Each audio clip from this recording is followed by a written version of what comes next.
Assalamualaikum warahmatullahi wabarakatuh. Alhamdulillahirabbil alamin. Segala puji tentunya yang tercurah bagi Allah Subhanahu wa taala, Tuhan Maha Pencipta, pemilik alam semesta. Ika Merdeka Sehari kembali hadir dalam talk show spesial menghadirkan tamu-tamu yang luar biasa dari Lembaga Ilmu Pengetahuan Universitas Muhammadiyah Parepare untuk Fakultas Agama Islam. Di studio saat ini telah hadir bersama Ika. Kita ucapkan selamat datang kembali Guru Maha Terpelajar Bapak Dr. Muhammad Fadli. Assalamualaikum Pak Dokter. Waalaikumsalam warahmatullahi Sehat wabarakatuh. Alhamdulillah. Alhamdulillah. Dan hari ini kita akan mengupas lebih banyak seputar makna zuhud dalam Islam. Mungkin ada yang baru mendengar zuhud itu apa ya?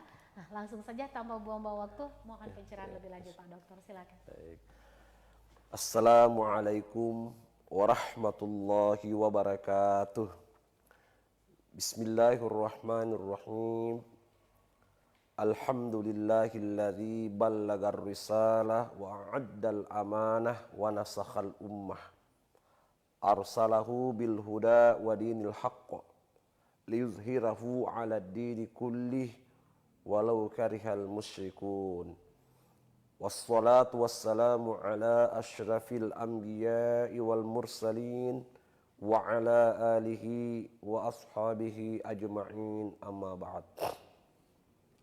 Para pemirsa TV Peduli dimanapun berada, yang mudah-mudahan dimuliakan dan diberkahi oleh Allah Subhanahu wa Ta'ala. Pertama, marilah kita bersama-sama melafazkan kalimat Alhamdulillahi Rabbil Alamin sebagai ungkapan pengakuan seorang hamba atas segala nikmat yang telah diberikan kepada manusia. Sehingga harusnya kita semua bersyukur kepada Allah Subhanahu wa Ta'ala. Ada dua kenikmatan menurut Nabi yang tidak bisa dinilai dengan apapun, termasuk dengan uang.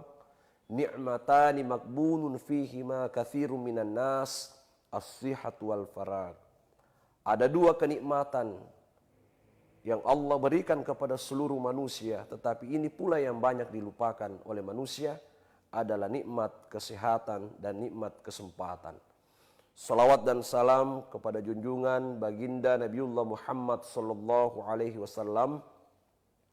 Dialah seorang nabi uswatun hasanah, teladan terbaik, yang dimana pada bulan ini Rabiul Awal, ya, mayoritas umat Islam pada umumnya memperingati hari kelahiran dari sosok baginda Nabi Muhammad sallallahu alaihi wasallam, yang dimana beliau adalah nabi teladan terbaik. Para pemirsa TV Peduli yang dimanapun berada, yang mudah-mudahan diberkahi oleh Allah Subhanahu wa Ta'ala. Pada kesempatan yang berbahagia ini, saya akan menyampaikan satu tema yang masih jarang, ya, tersampaikan ke publik, yaitu makna zuhud dalam Islam. Kaum muslimin wal muslimat, para pemirsa TV Peduli yang dimuliakan oleh Allah Subhanahu wa Ta'ala, sebelum saya lebih jauh membahas secara detail apa sih yang dimaksud dengan zuhud menurut pandangan perspektif Islam, saya ingin menyampaikan satu riwayat sebagai muqaddimah pada kajian Islami kita pada kesempatan yang berbahagia ini, yang erat kaitannya dengan tema sentral yang kita bahas pada pagi yang cerah ini. Suatu ketika Rasul Shallallahu Alaihi Wasallam bersabda bahwa akan datang suatu masa yang akan menimpa umatku, mereka ibarat makanan yang diperebutkan di atas meja makan. Ya. Lalu kemudian ada sahabat yang bertanya, "Ya Rasulullah, am qillati yauma idzin?"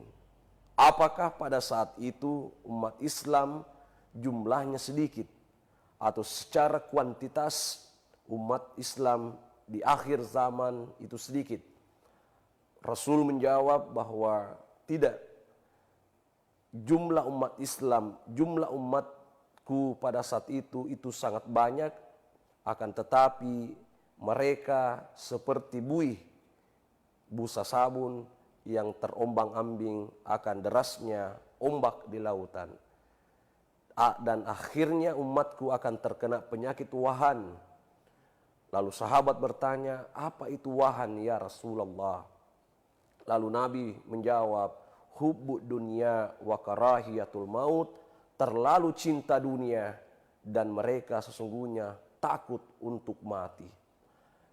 Para pemirsa TV Peduli yang dimuliakan oleh Allah Subhanahu wa taala, di riwayat lain juga saya ingin sampaikan bahwa suatu ketika Rasul sallallahu alaihi wasallam bertanya kepada baginda Umar bin Khattab radhiyallahu an, "Ya Umar, hal tuhibbuka minad dunya syai'a?"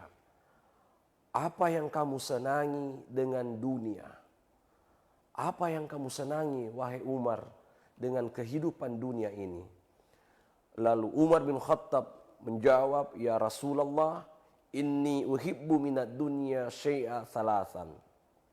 Saya cinta, senang dengan kehidupan dunia karena 3 faktor, 3 alasan. Yang pertama adalah wa'mur bil ma'rufi walau kana sirran.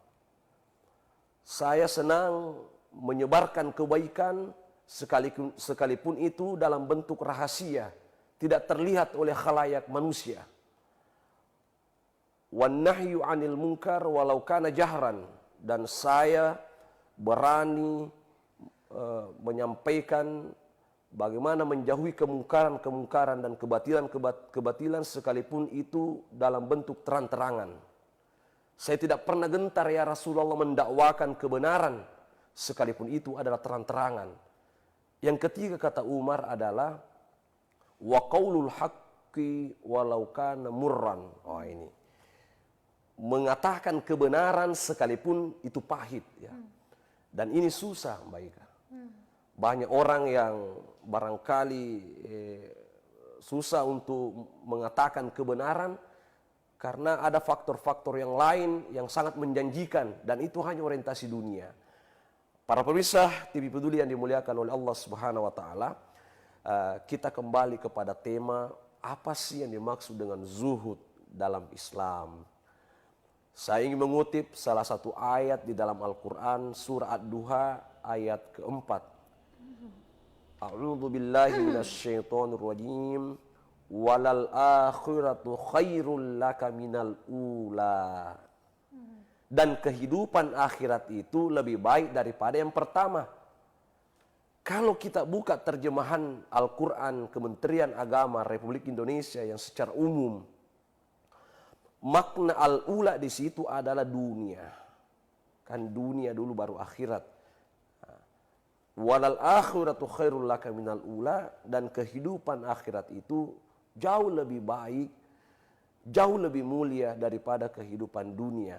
Oleh karena itu, berdasarkan dari ayat ini, dan saya juga ingin mengungkapkan definisi zuhud yang erat kaitannya dengan ayat yang tadi saya sampaikan. Kalau kita buka terjemahan atau definisi dari zuhud itu, para ulama sepakat ya, bahwa zuhud itu berasal dari bahasa Arab, dari kata dasar zahada yazhadu zuhdan. Zuhdan yang berarti meninggalkan atau membatasi, atau bahasa kerennya adalah tidak terlalu ambisi dengan segala sesuatu. Tidak terlalu ambisi dengan segala hal. Kita akan coba nanti mana ini secara etimologinya, secara bahasanya. Sementara secara terminologinya, secara istilah, saya ingin mengutip 3 definisi supaya kita mudah memahaminya. Yang pertama adalah Imam Al-Junaid mengatakan bahwa zuhud itu menganggap kecil ini dunia dan menghapus pengaruh-pengaruh di dalam hatinya. Jadi menurut Imam Junaid bahwa zuhud itu adalah menganggap dunia ini kecil, ya, dan menghapus segala bentuk-bentuk pengaruh yang bisa merusak hatinya manusia. Ya. Makanya itu kadang saya melihat tulisan di mobil truk, dunia sementara, akhirat selamanya. Nah, ini sangat sinkron dengan makna zuhud sebenarnya. Jadi banyak pesan-pesan yang di luar sana sebenarnya itu pesan dakwah, ya, yang kita tidak sadari. Ya. Kemudian yang kedua adalah terbebasnya hati dari ketergantungan selain kepada Allah Subhanahu wa taala. Ini yang dikatakan oleh Imam Abu Sulaiman Ad-Darimi, ya. Dikatakan bahwa terbebasnya hati dari ketergantungan selain dari Allah Subhanahu wa taala. Ya. Ada kan orang kalau sudah mendapatkan kenikmatan seolah-olah lupa dengan Tuhan. Ya. Kalau dia mendapatkan musibah, baru dia banyak beristighfar, baru dia mau banyak bertahajud, baru dia mau banyak melaksanakan ibadah-ibadah yang dapat menghapus dosanya. Inilah dikatakan Allah dalam Al-Quran, wa kanal insanu zaluman jahula. Adalah manusia itu zalim dan bodoh. Ya. Kemudian yang terakhir, yang ketiga, definisi Imam Ats-Tsaur mengatakan bahwa zuhud itu adalah terbatasnya angan-angan manusia. Ya. Jadi tidak terlalu panjang angan-angannya, ya. Tidak terlalu banyak angan-angannya. Ada kan manusia tidak mampu membedakan mana keinginannya, mana kebutuhan yang sesungguhnya. Ya. Kalau dalam ilmu ekonomi ada primer, ada sekunder. Tapi yang pasti bahwa kadangkala manusia terlenakan dan tidak bisa membedakan mana sebenarnya keinginannya dan mana sebenarnya kebutuhan hidupnya di dunia ini. Para pemirsa TV Peduli yang dimuliakan oleh Allah Subhanahu wa taala, ada satu kepastian yang tidak bisa dihindari oleh seluruh manusia, dan kepastian itu adalah kematian. Pertanyaannya sekarang adalah, sudah siapkah kita menghadapi kepastian itu? Sudah beranikah kita untuk menemui kepastian itu? Yang dimaksud kepastian adalah kematian itu sendiri. Dan bukankah Allah di dalam Al-Quran sudah menyampaikan, Kul innal mautal ladzi tafirruna minhu fa innahu mulaqikum. Sampaikan Muhammad kepada kaummu, sesungguhnya kematian itu yang engkau selalu lari dan sembunyi takut darinya, fa innahu mulaqikum, pasti kalian akan menemui kematian tersebut. Sehingga seseorang yang mengetahui tujuan hidupnya di dunia, menjalani hidupnya dengan penuh kesabaran dan ketabahan, dan menjalankan perintah Allah dan menjauhi segala larangannya, maka menurut saya, maka disitulah manusia sudah siap untuk menghadapi yang namanya kepastian dari Allah Subhanahu wa taala. Sebaliknya, seseorang yang tidak tahu tujuan hidupnya diciptakan, tidak tahu apa sebenarnya tujuan ia ada di dunia, dan menjalani hidupnya dengan penuh berkeluh kesah, selalu mengeluh dalam kehidupan ini, jarang mensyukuri nikmat Allah Subhanahu wa taala, bahkan celakanya lagi mereka lalai dari perintah agama, perintah Allah, dan tidak menjauhi segala larangannya, maka menurut saya kematian bagi mereka adalah bayang-bayang yang sangat menakutkan dalam dirinya, sehingga inilah yang dikatakan Nabi, wahan penyakit yang akan ditimpa oleh manusia, terutama umat Islam di akhir zaman, adalah hubbu dunya wa karahiyatul maut. Mereka terlalu cinta dunia, ambisi dengan dunia, serakah dengan dunia, dan mereka sesungguhnya takut untuk menemui kematian itu sendiri. Para pemirsa TV Peduli yang dimuliakan oleh Allah Subhanahu wa taala, saya ingin mengutip surah At-Takatsur, ya, sebagai pijakan tentang zuhud ini sendiri. Allah Subhanahu wa taala berfirman, A'udzubillahi minasyaitonir rajim. Alhaakumut takatsur hatta zurtumul maqabir. Kalla sawfa ta'lamun, thumma kalla sawfa ta'lamun. Ada yang menarik Mbak Ika di sini. Allah mengulang 2 kali kalla sawfa ta'lamun, thumma kalla sawfa ta'lamun. Menurut jumhur ulama tafsir sepakat bahwa kapan ayat itu diulang 2 kali oleh Allah yang berdempetan, maka manusia harus memperhatikan betul-betul karena di situ ada ancaman azab yang sangat luar biasa kalau kita lalai darinya. Alhaakumut takatsur, kemegah-megahan kehidupan kalian, kebermegah-megahan kehidupan manusia itu membuatnya lalai dari Allah, lupa dengan Allah, hatta zurtumul maqabir, sampai nanti masuk ke kubur barulah mereka sadar. Nah, artinya nanti meninggal dunia baru mereka sadari. Sehingga banyak ayat-ayat Al-Quran yang menginformasikan kepada seluruh manusia, terutama orang-orang beriman, bahwa tidak sedikit orang menyesal. Ya, contoh, laula akhartani ila ajalin qarib fa aswaddaqa wa akum minas shalihin.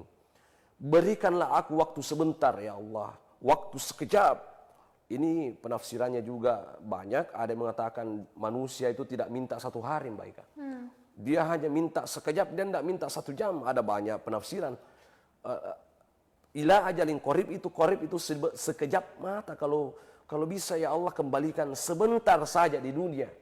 Fa aswaddaqa wa akum minas shalihin.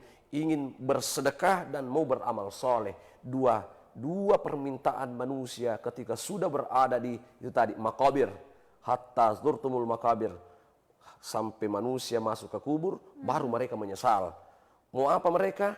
Harta mereka waktu di dunia mereka habis dengan berpoya-poya, sesuatu yang tidak bermanfaat, sesuatu yang tidak bermakna, bahkan menggunakan harta-harta itu untuk jauh, bahkan membuat Allah murka sebenarnya. Allah tidak reda dengan perbuatan-perbuatan mereka. Kaum muslimin jamaah yang dimuliakan oleh Allah Subhanahu wa taala. Sebenarnya kalau kita melihat lagi lanjutannya ini ayat, kalla saufa ta'lamun, tsumma kalla saufa ta'lamun. Jangan sampai kalian tidak mengetahui hal itu. Itu kata Allah. Allah ingatkan. Tsumma kalla saufa ta'lamun.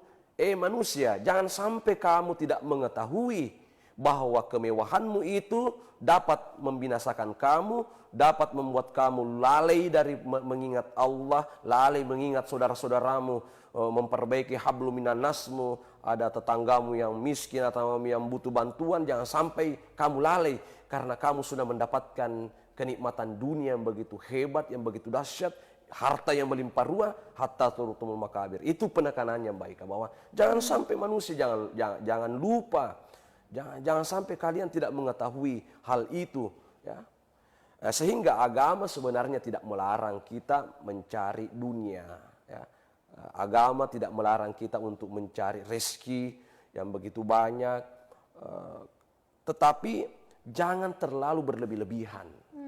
Jangan berlebih-lebihan. Ini penekanan Rasul Sallallahu Alaihi Wasallam. Jangan sampai kita berlebihan sehingga itu tadi menjadi orang yang zalim dan orang yang bodoh. Tahu kebenaran tapi dia sendiri yang menginjak-injak kebenaran itu sendiri. Ajaran Islam sesungguhnya melarang kita untuk melarat. Ajaran Islam melarang kita untuk selalu mengandalkan orang lain.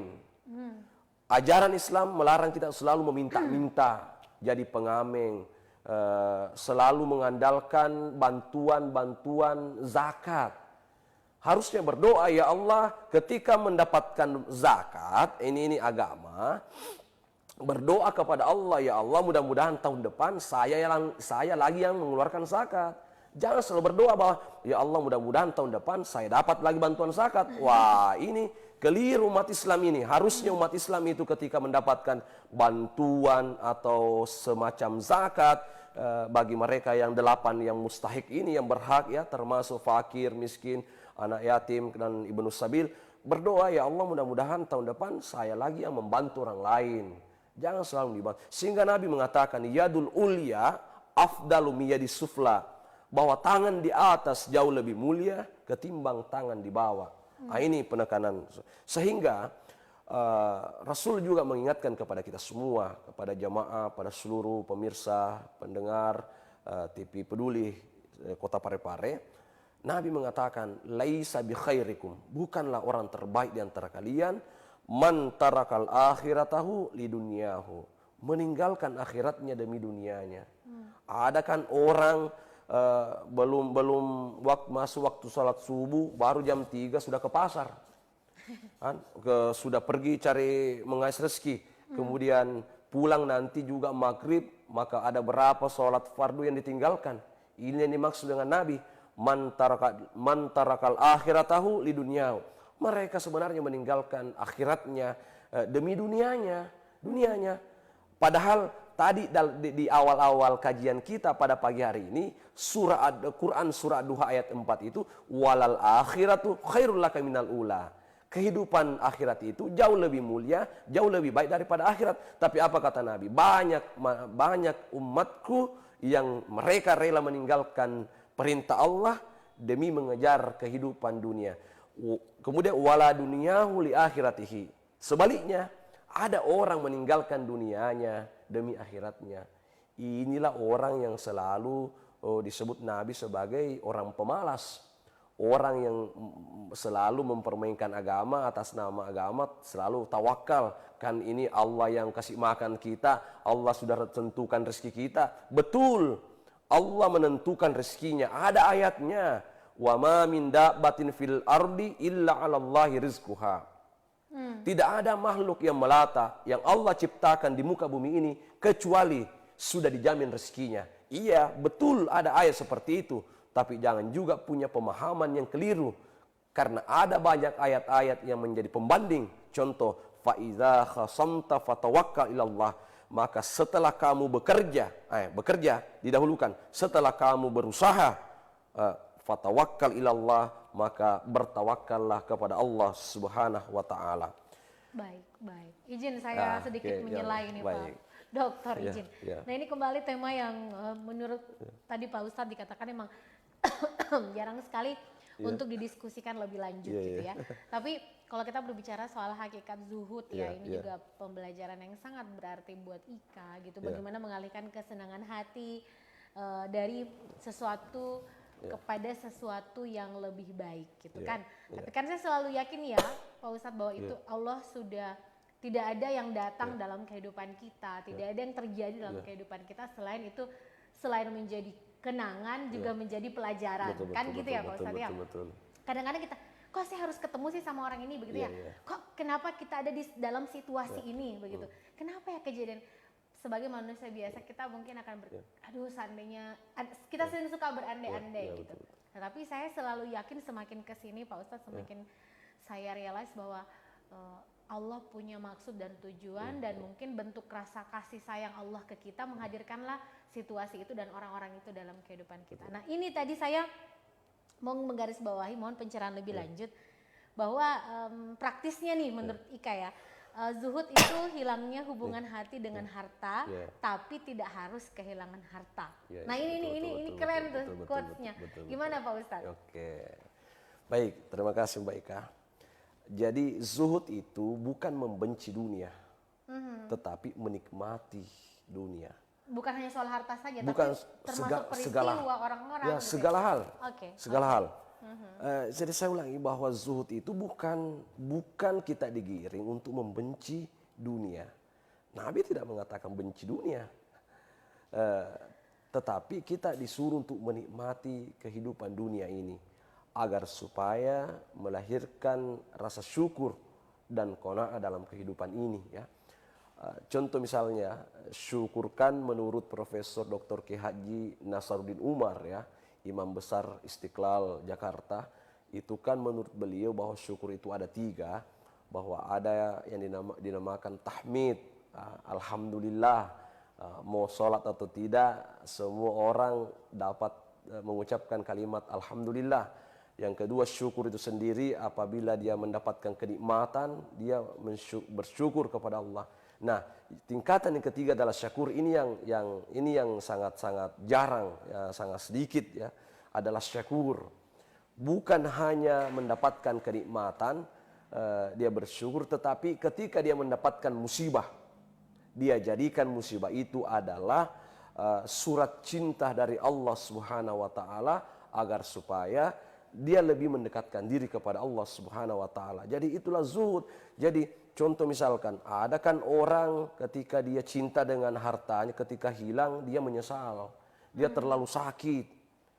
Terlalu sakit. Nah, coba kita balik sebuah teori bahwa misalnya istri kita misalnya ya, kita sayangi, kita cintai, ketika dia mungkin tidak senang dengan kita relakan saja karena mungkin banyak yang lain, banyak yang lebih baik lagi, banyak yang lebih cantik lagi misalnya. Itulah orang-orang yang zuhud sebenarnya.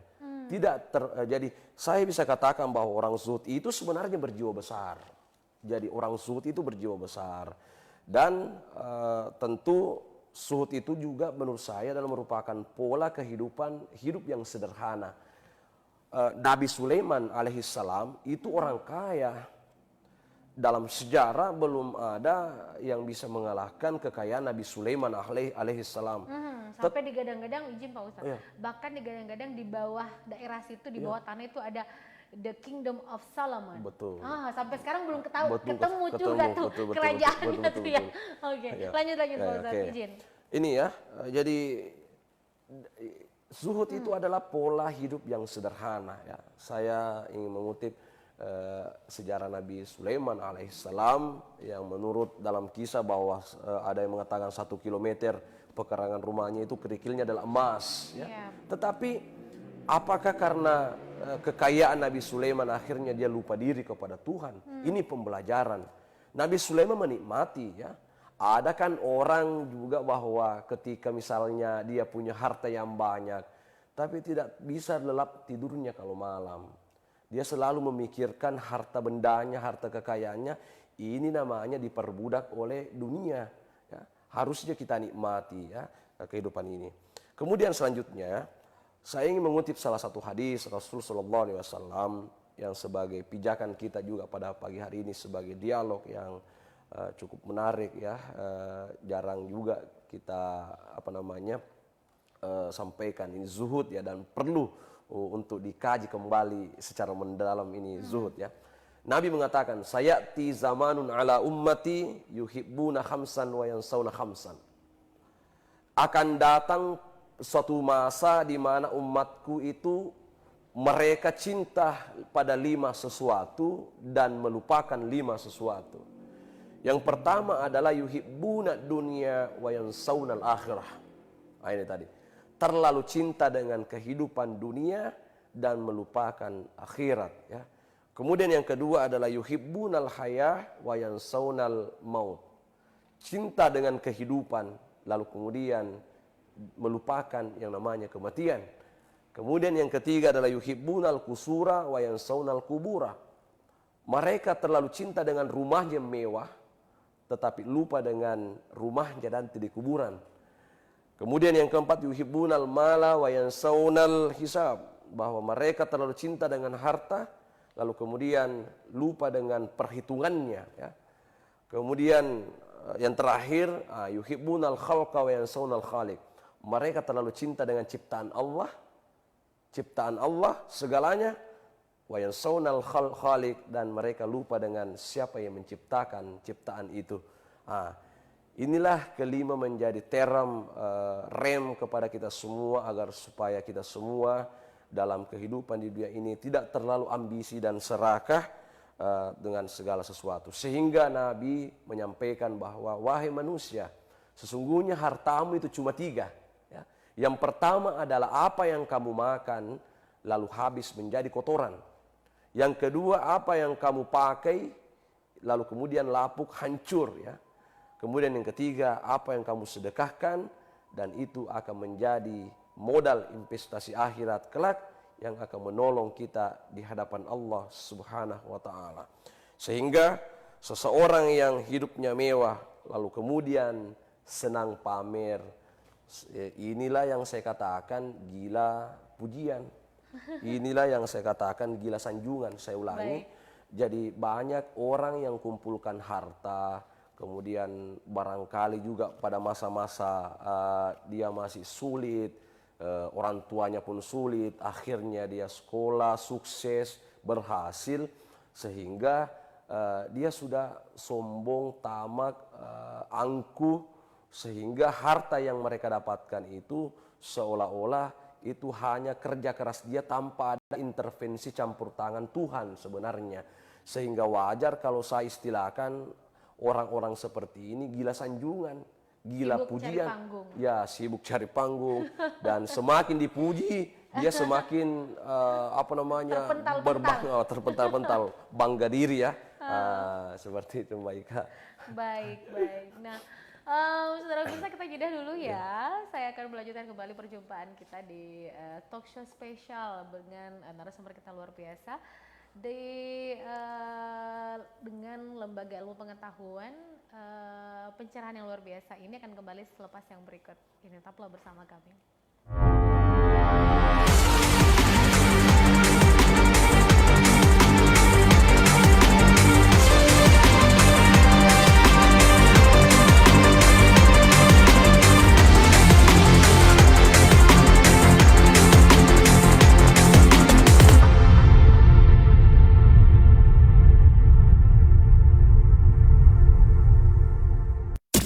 Peduli FM. Pendengar, mari kenalan lebih dekat dengan kami. Klik tombol like di Facebook fanpage Radio Peduli 96,9 FM dan live streaming di rpp.pareparekota.go.id atau dengarkan kita juga melalui aplikasi RDio. Download aplikasinya di Play Store secara gratis. On your radio, on your mobile, and online. Your number one hit music station. 96.9. Radio Peduli FM.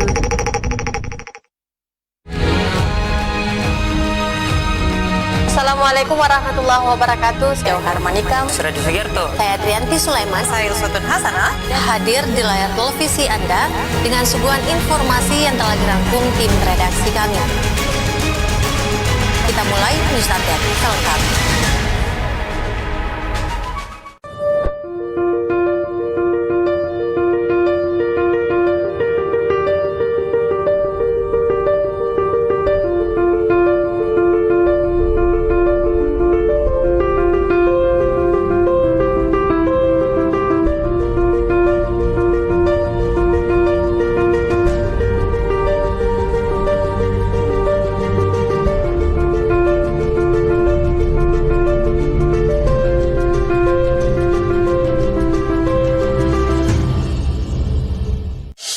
Telah hadir di kota B.J. Habibie, pusat jajanan dan oleh-oleh khas Parepare.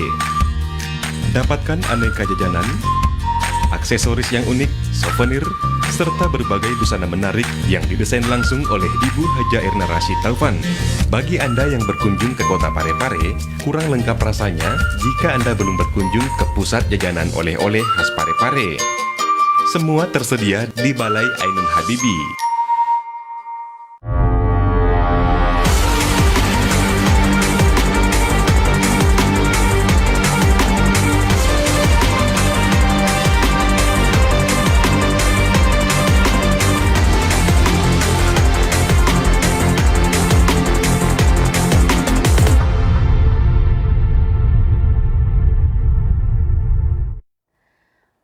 Baik, saudara pemirsa, masih bersama kami dengan Guru Maha Terpelajar Bapak Dr. Muhammad Fadli ya. Kita di menit-menit terakhir kita manfaatkan dengan baik kebersamaan kita kali ini, kembali mungkin bagaimana mengingatkan pemirsa di rumah seputar keutamaannya. Apalagi ini kan kita bersyukur sekali kembali masuk dalam suasana peringatan Maulid Ya, betul, Nabi besar Muhammad Sallallahu Alaihi Wasallam gitu kan. Ini betul. sebuah bukan cuma Lebaran saja yang kita nikmati tahun baru, tapi peringatan Maulid juga ada esensi yang luar biasa. Sedikit sebelum kita mengakhiri perjumpaan di bulan Maulid ini, Pak Dokter, apakah ada yang ingin disampaikan kepada pemirsa di rumah? Karena kan 2 tahun terakhir tuh kita Maulidnya tidak hebat sebelum-sebelumnya. Nah, tahun 2022 ini suasana mulai membaik, pola kehidupan kita juga semakin ceria dengan pasca pandemi yang sudah mulai kasus-kasusnya semakin mudah-mudahan bisa di 0% gitu ya. Betul. Nah, seperti apa yang disampaikan kepada pemirsa di rumah di bulan Maulid yang Masya Allah, semoga berkah untuk semua. Silakan. Baik, terima kasih ya Mbak Ika, luar biasa. Jadi di dalam Al-Quran Allah berfirman, Kul bifadlillahi wa birahmatihi fabidzalika falyafrahu. Katakanlah Muhammad, sampaikanlah kepada umatmu, karena karunia Allah dan rahmat Allah, maka bergembiralah, ya, bergembiralah. Menurut Ibnu Katsir dalam tafsirnya bahwa yang dimaksud dengan fadlullah adalah Al-Quran. Kemudian dimaksud dengan wa birahmatihi adalah Nabi Muhammad SAW. Jadi momentum peringatan Maulid Nabi Muhammad SAW sebenarnya kita ini digiring untuk membuka lembaran-lembaran sejarah yang pernah terjadi pada 1444 tahun yang lalu, ya, ketika ada seorang anak yang lahir di muka bumi ini, lahir dari rahim seorang wanita yang matan resiri yang saya maksud. Kemudian dari seorang ayah yang bernama Abdullah yang memiliki karakter melempu, jujur, ya. Jadi sejatinya kita semua umat Nabi Muhammad SAW dimanapun berada, dimanapun mereka laksanakan peringatan Maulid ini dengan tujuan syiar, tujuan untuk meneladani nilai-nilai akhlak Rasul SAW. Tentu kita berharap ini adalah umat yang dibangga-banggakan Rasulullah, umat yang disenangi oleh Rasul SAW, umat yang dimana Nabi pernah menyampaikan di hadapan sahabat bahwa tuba liman ra'ani wa amanabi, summa tuba, summa tuba, summa tuba, waliman amana bi walam yarani. Jadi bahagialah, beruntunglah umatku yang pernah hidup dengan diriku lalu beriman kepada aku, kemudian lebih beruntung lagi, 3 kali diulang, summa tuba, summa tuba, summa tuba. Kemudian lebih beruntung lagi, lebih bahagia lagi umatku yang tidak pernah berjumpa denganku, namun mereka beriman kepada aku, kata Rasul SAW. Itulah sekaitan dengan tema kita Mbak Ika dengan ini, zuhud ini. Adakah Nabi itu orangnya sederhana? Nabi kan melalui hal-hal kecil saja, ya. Bahwa Nabi mengatakan, makanlah makanan yang ada di depanmu, yang dijangkau dengan tangan, jangan angkat pantatmu. Kan ada kan orang itu kalau lagi duduk-duduk ada acara pengantin, ada bosar di depan, ada barongko atau ada kue-kue yang enak, dia kan berdiri ambil, ya. Nabi mengajarkan hal yang sederhana bahwa makanlah makanan yang ada di depanmu. Itu hal-hal yang sangat sederhananya oleh Rasulullah SAW. Sehingga Nabi juga mengingatkan kepada kita, unturu man asfala minkum wala tanzuru man ila fawqahum. Jadi perhatikanlah orang-orang yang lebih di bawah daripada kamu, dan janganlah memperhatikan orang-orang yang lebih di atas kepada kamu. Bukan berarti Nabi SAW menyuruh kita untuk merendahkan orang lain karena mungkin strata sosial mereka lebih di bawah daripada kita, mungkin pendidikannya lebih rendah daripada kita, atau mungkin dari segi ekonominya lebih rendah daripada kita. Tetapi ini pembelajaran dan isyarat oleh Rasul SAW agar supaya kita lebih banyak mensyukuri dan selalu merasa cukup dengan pemberian Allah Subhanahu wa taala ini. Itu makanya akan muncul kemudian rasa sifat qanaah, selalu merasa cukup. Mungkin saya tutup ini kesimpulan saya ini pada satu kisah Mbak Ika. Baik. Dari mungkin saya katakan miliaran keteladanan Nabi, ya. Dan ini erat kaitannya dengan zuhud, erat kaitannya dengan keteladanan Rasulullah, dan tentu memang pada momentum pada bulan ini adalah bulan Rabiul Awal, bahwa suatu ketika, ya, Rasul SAW duduk bersama para sahabat-sahabatnya. Tiba-tiba ada tamu datang berkunjung ke diaman Rasul Sallallahu Alaihi Wasallam. Lalu Nabi menyuruh masuk tamunya. Nah, ini sifatnya Nabi adalah sosok manusia yang empatinya tinggi, tidak meleperu. Kan ada istilah dalam bahasa Bugis, meleperu. Tegaan. Tegaan. Tegaan. Nah, Nabi ini salah satu karakternya, keteladanannya, dia tidak membiarkan tamunya kembali pulang sebelum memastikan apa tamunya sudah makan atau belum. Nah, ini luar biasa Nabi ini. Rasul memanggil istrinya, ya Aisyah, ta'al ke sini. Apakah ada makanan untuk tamu kita ini? Kemudian Aisyah menjawab, minta maaf ya Rasul, jangankan ada makanan yang mau dimasak pun tidak ada. Nah, lalu Nabi menawarkan kepada sahabat, apakah ada sahabatku yang mau membawa tamuku ke rumahnya untuk dijamu baik-baik? Abu Talha angkat tangan, na'am ya Rasul, saya ya Rasul. Dibawalah tamunya Abu Talha ini ke rumah Abu Talha. Lalu lucunya, istrinya Abu Talha pun belum mengetahui apa sebenarnya ini yang di Rasul Sallallahu Alaihi Wasallam. Nah, ternyata Abu Talha mengatakan, wahai istriku, apakah ada makanan untuk tamu kita ini? Untuk dijamu. Istrinya Abu Talha mengatakan, minta maaf, wahai suamiku, makanan itu hanya untuk anak kita. Kalau anak kita makan, tamu kita otomatis tidak makan.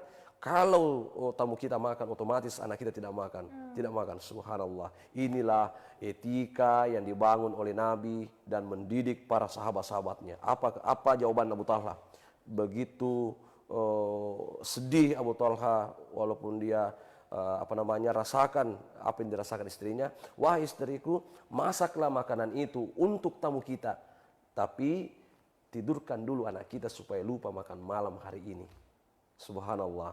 Setelah nanti disajikan, dihidangkan di atas meja makan, tolong wahai istriku matikan obor api yang ada di rumah kita supaya kita bisa makan bersama tamu, kita bisa pura-pura makan bersama tamu. Kan mengunyah.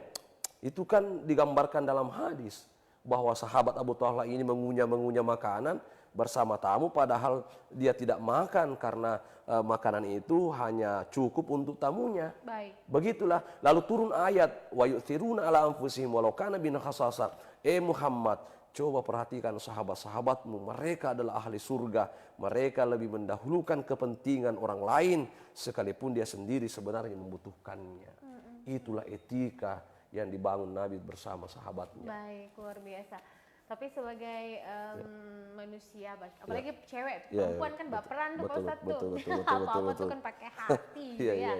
Beda teman-teman kaum Adam memang pakai logika gitu. Meskipun tapi dari penjabaran di awal sampai kisah yang mempesona di akhir perjumpaan kita kali ini, kita sih berharap semuanya ya dengan kuasa dan kehendak Allah, semoga segala sesuatu sulit tuh menjadi mudah, yang tidak mungkin menurut orang bisa menjadi kenyataan gitu kan, dan memberikan kita karunia kesehatan, kesempatan, keberkahan dan rezeki yang halalan toibah ya. Nggak mungkin kalau Allah sudah bilang kun fayakun gitu kan. Kita mungkin logika manusia, kok bisa ya? Kenapa ya? Bagaimana ya? Asam di gunung, garam di laut, ketemunya di kuali, kata Pak Haji Oma kan. Gitu ya. Tapi bisa, tapi ya sudahlah. Saya pribadi kalau ya biarkanlah Allah yang urus gitu kan. Udah berserah aja gitu sepenuhnya kepada Allah saja. Baik dan buruknya Allah tahu bagaimana kemampuan kita. Karena pada prinsipnya semua orang mau berada di on the track, mau berada di jalan yang benar. Tapi kan kita manusia biasa, godaannya banyak kok saja. Luar biasa. Tapi semoga kita menjadi orang-orang yang terpilih. Mudah-mudahan kita nanti satu kompleks di surga Pak Ustadz. Insya Allah ya. Dan saudara pemirsa, sampai di sini kebersamaan kita dalam program khusus bersama Lembaga Lentera Ilmu Pengetahuan Fakultas Agama Islam Universitas Muhammadiyah Parepare bersama Pak Dr. Muhammad Fadli. Insya Allah bermanfaat pertemuan kita di awal pekan ya. I like Monday kalau saya suka hari Senin karena biasanya kita full charge ya untuk melanjutkan aktivitas satu minggu ke depan. Saya mewakili teman-temanku yang bertugas mengucapkan terima kasih. Wassalamualaikum warahmatullahi wabarakatuh. Terima kasih juga Pak Ustadz sudah menyampaikan ilmu yang luar biasa. Sampai bertemu kembali dan selamat melanjutkan aktivitas Anda. Sampai jumpa.